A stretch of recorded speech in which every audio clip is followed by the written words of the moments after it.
मुबारक हो दुआ बेगम, इस घर में मेरे कदम पड़ते ही तुम्हारी बर्बादी का आगाज शुरू हो गया। इस बार मैं तुम्हें ऐसा बिखेरूंगी कि कोई तुम्हें समेट नहीं पाएगा।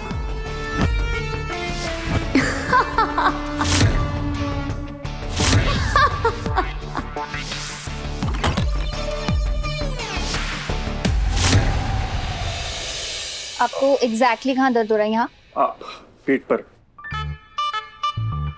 अरे जब वो भाई से पूछ रही है तो तुम बीच में क्यों बोल रहे हो? तुम चुप रहो, वरना तुम्हारी भी कमर में दर्द हो जाएगा। इस तरफ। ओके।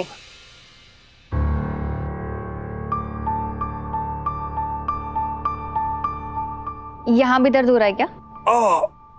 जरा वो स्प्रे देना। अब ये लीजिए।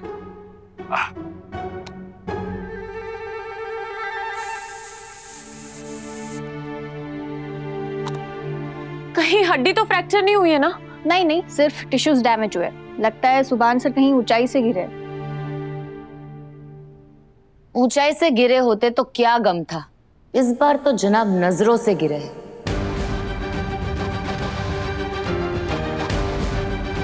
मतलब सुभान कहीं से नहीं गिरा, सुभान के ऊपर कोई गिरा है। कौन है एक बला,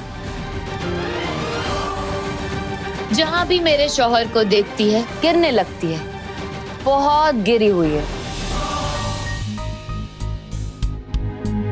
एक्चुअली मुझे ऑफिस ले दे दो। ऑफिस कुछ नहीं, पहले आराम करो माय डियर शौहर, आराम की जरूरत है। आपकी वाइफ बिल्कुल सही कह रही है, आपको रेस्ट करने की ज्यादा जरूरत है। किसी भी किस्म की लापरवाही आपको महंगी पड़ सकती है। आप एक काम कीजिए डॉक्टर, मुझे पेन किलर्स दे दीजिए क्योंकि मेरा ऑफिस जाना बहुत जरूरी है। मेरी आज इंपॉर्टेंट मीटिंग और इंटरनेशनल क्लाइंट्स के साथ डील फाइनल करनी है। ऑफिस जाने से मना किया है, डील मिस करने के लिए नहीं कहा है सुभान।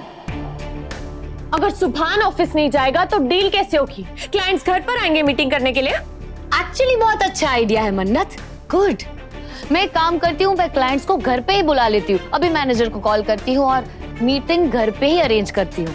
सुभान को आराम भी मिल जाएगा और ऑफिस में नुकसान भी नहीं होगा। गुड मन्नत।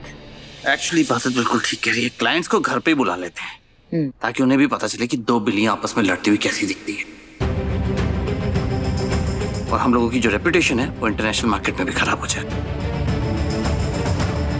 इसीलिए तो सुभान ये सजेशन दे रही है क्लाइंट्स को घर पे बुलाने के लिए, क्योंकि ये उनके सामने तमाशा करना चाहती है, इस घर की इज्जत को नीलाम करना चाहती है।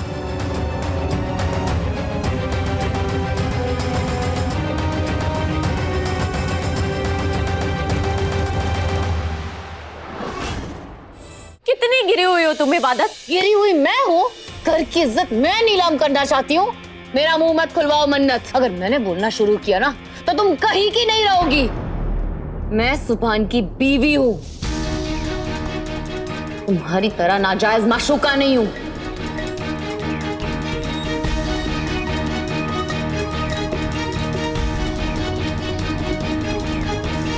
और मेरे शौहर की इज्जत का ख्याल जितना मुझे है ना, उतना तुम सोच भी नहीं सकती। क्लाइंट्स घर पे आएंगे, मीटिंग तो घर में ही होगी। ये दुआ हैदर डिजाइन की मैनेजिंग डायरेक्टर का आखिरी फैसला।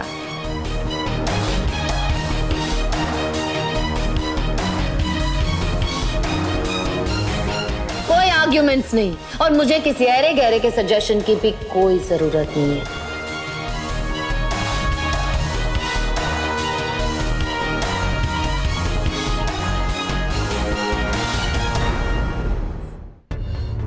यार डॉक्टर कश्यप यहाँ आई हुई है और ये लोग लड़ाई कर रहे हैं। मिस और तो क्या सोचेगी मेरे बारे में, सोचेगी कैसा खानदान है इन लोगों का। डॉक्टर मैं ठीक कब होऊंगा? बस 8-10 दिन लगेंगे। रोज फिजियोथेरेपी करानी पड़ेगी, और अगर मसल टियर हुआ है तो कुछ लोगों को ये दर्द जिंदगी भर रह जाता है, तो उसके लिए मैं फिजियोथेरेपिस्ट अपॉइंट कर दूंगी। अरे लेकिन आपको भी फिजियोथेरेपी आता है ना? आपके तो हाथ लगाते ही दर्द चला जाता है।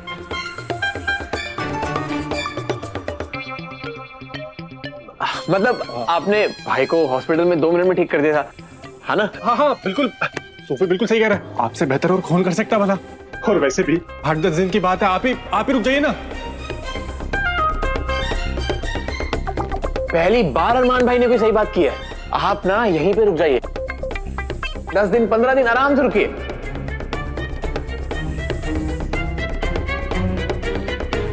क्या बात है सोफी, आज तुम्हें सुभान भाई की बहुत फिक्र हो रही है और डॉक्टर साहिबा का इलाज तो तुम्हें कुछ ज्यादा ही पसंद आ गया है ना?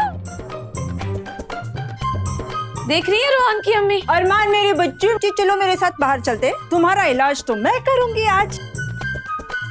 सूफी बेटा, तुम्हें मैं अलग से दावत दूं? ओ भाई, तुम्हें तो इलाज की सख्त जरूरत है बेटा। चलो चलो तुम दोनों चलो मेरे साथ। ऐसी मरम्मत करूंगी ना ताउम्र याद रखोगे तुम दोनों। वैसे ये दोनों हैं तो बेवकूफ, मगर आज इन्होंने बात पते की है। डॉक्टर साहिबा, अगर आपको एतराज ना हो तो 8-10 दिन आप यहीं रुक जाइए। अम्मी बिल्कुल ठीक कह रही हैं। अगर आप यहाँ रुक जाएंगी तो सुभान जल्दी ठीक हो जाएगा। डॉक्टर प्लीज मेरे बेटे को ठीक कर दीजिए और पैसे की चिंता बिल्कुल मत कीजिएगा। जो भी आपका बिल होगा हम दे देंगे। हाँ डॉक्टर साहिबा, आप रुक जाइए।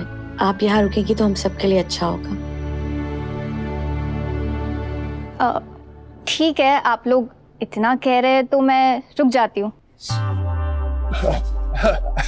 आपके परिवार वालों को तो कोई परेशानी नहीं होगी ना? आप एक बार उनसे भी पूछ लीजिए। आंटी, मैं अकेली रहती हूँ, मेरी ज्यादा पेशेंट्स ऑनलाइन ही होते हैं, तो उन्हें तो मैं कहीं से भी कांटेक्ट कर सकती हूँ। ये तो बहुत अच्छी बात है। अगर आपको कोई भी तकलीफ है तो आप हमें बता दीजिए। नहीं नहीं, कोई तकलीफ नहीं होगी। और वैसे भी मैं जब जब आती हूँ आप लोग मुझे इतना प्यार देते हैं, मुझे लगता है मैं अपने ही घर आ गई हूँ। शुक्रिया बेटा, अल्लाह तुम्हें बहुत तरक्की दे। आमीन। आमीन। शुक्रिया डॉक्टर साहिबा, हम सबकी बात मानने के लिए। Thank you so much Kashyap. You welcome. Sophie बेटा, देखा अरमान भाई का जलवा, आखिर मेरे लिए रुकी गई। तुमने अपना चेहरा देखा है क्या? बात करने दिखते तुम। तुम्हारे लिए नहीं, मेरे लिए रुकी है ये। तो चलिए, अब ये तय हुआ कि कश्यप कुछ दिनों के लिए यहीं रहेगी। इतना ख्याल रहे कि ये इस घर की मेहमान है। मैं गेस्ट रूम तैयार करवा देती हूँ।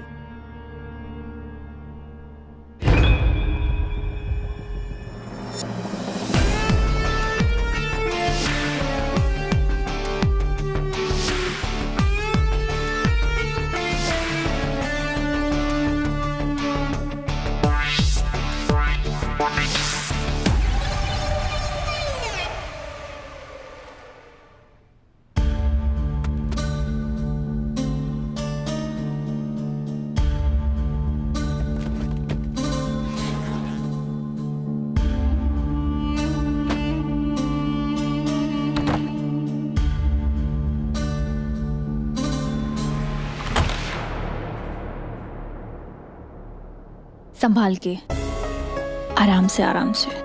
बहुत खूब कश्यप, आखिर तुम अख्तर मंजिल में अपने कदम जमाने में कामयाब हो ही गई। जैसे जैसे तुम अपने मकसद की तरफ बढ़ती जाओगी, तुम पे मेरा फख्र भी बढ़ता जाएगा। चढ़ा मन्नत, फालतू की दलीलें देना ना बंद करो। मैं तुमसे मोहब्बत करता हूँ, इसका मतलब ये नहीं कि गलत काम में भी तुम्हें सपोर्ट करूंगा। तुम भले गुस्से में थी, लेकिन इसका मतलब ये नहीं कि किसी की जान लेने के लिए खड़ी हो जाओ। तो मैं और क्या करूं सुभान? जीना हराम करके रखा है मेरा उस इबादत ने। इबादत ने कुछ नहीं किया मन्नत।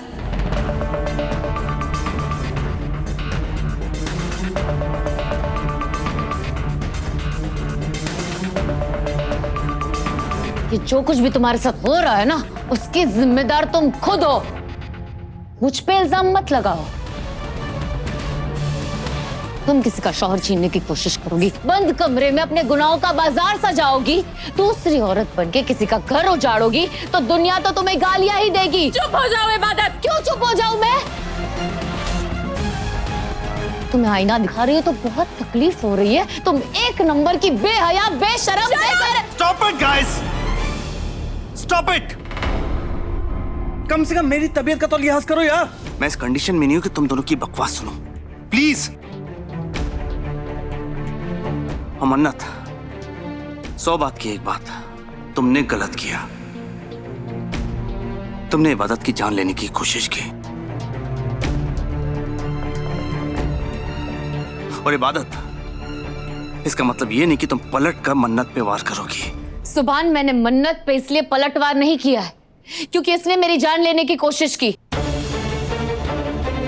मैं तो रिश्तों में जान लुटाने वाली लड़की हूं। मैंने इसकी जान लेने की कोशिश इसलिए की क्योंकि इसने मुझसे मेरा गुरूर, मेरे सुभान को छीनने की कोशिश की।